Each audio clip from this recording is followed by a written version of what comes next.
এই মানুষটা ঠিক এখনই শুটিং সেটে নিজের মেকআপ শেষ করেছিল, কিন্তু হঠাৎ করেই ছবির নায়ক রাগে ফেটে পড়লো আর সে সেদিন কোনো শুটিং করতেই রাজি হলো না। মানুষটা নিজের মেকআপ খুলে ফেলতে চেয়েছিল, কিন্তু ডিরেক্টর একেবারে না করে দিল। সে বলল, এই মেকআপে আমার অনেক টাকা খরচ হয়েছে, শুটিং শেষ না হওয়া পর্যন্ত তুমি এটা খুলতে পারবে না, নইলে তোমাকে আমি চাকরি থেকে বের করে দেব। কিছু করারও ছিল না, তাই মানুষটাকে পুরো মেকআপ পরেই বাড়ি ফিরতে হলো। যেই না সে বাসে উঠলো, সবাই অবাক হয়ে তাকিয়ে রইল। মনে হচ্ছিল দুনিয়ায় সত্যিই যেন কোনো অদ্ভুত মিউটেন্ট জন্ম নিয়েছে। সে বাসের হ্যান্ডেলও ধরতে পারছিল না, যদি হাতে লাগানো প্রোপেস নষ্ট হয়ে যায়। তাই সে আধা ঝুঁকে পুরো রাস্তা দাঁড়িয়ে রইল। বাস যতই ঝাঁকুনি দিক, সে একটুও নড়াচড়া করলো না। ঠিক তখনই এক যাত্রী বাস থেকে নামলো আর তার একাগ্রতা ভেঙে গেল। খেয়ালই করলো না যে তার পকেট কাটা হয়ে গেছে। বাড়ি পৌঁছালে তার রুমমেট তাকে দেখে ভয় পেয়ে গেল। ঠিক তখনই থানা থেকে ফোন করে জানানো হলো, আমরা একটা চোর ধরেছি, এসে তোমার চুরি হওয়া মানিব্যাগ নিয়ে যাও। কিন্তু সে যখন থানায় পৌঁছালো, পুলিশও তাকে দেখে ভয় পেয়ে গেল। সে দ্রুত বলল যে সেও আসলে চুরির শিকার, কিন্তু সমস্যা হলো আইডি কার্ডে তার আসল চেহারা আর এই মেকআপ করা চেহারার মধ্যে কোনো মিলই ছিল না।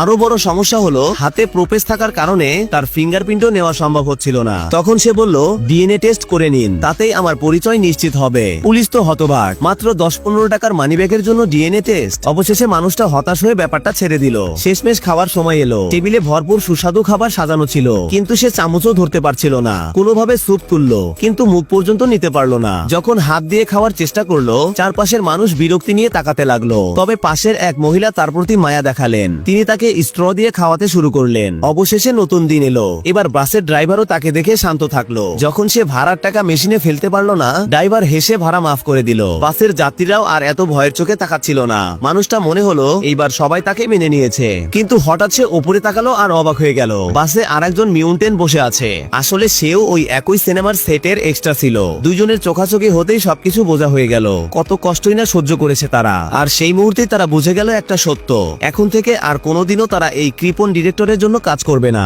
আপনি কি এইরকম কাজ করতে পারবেন?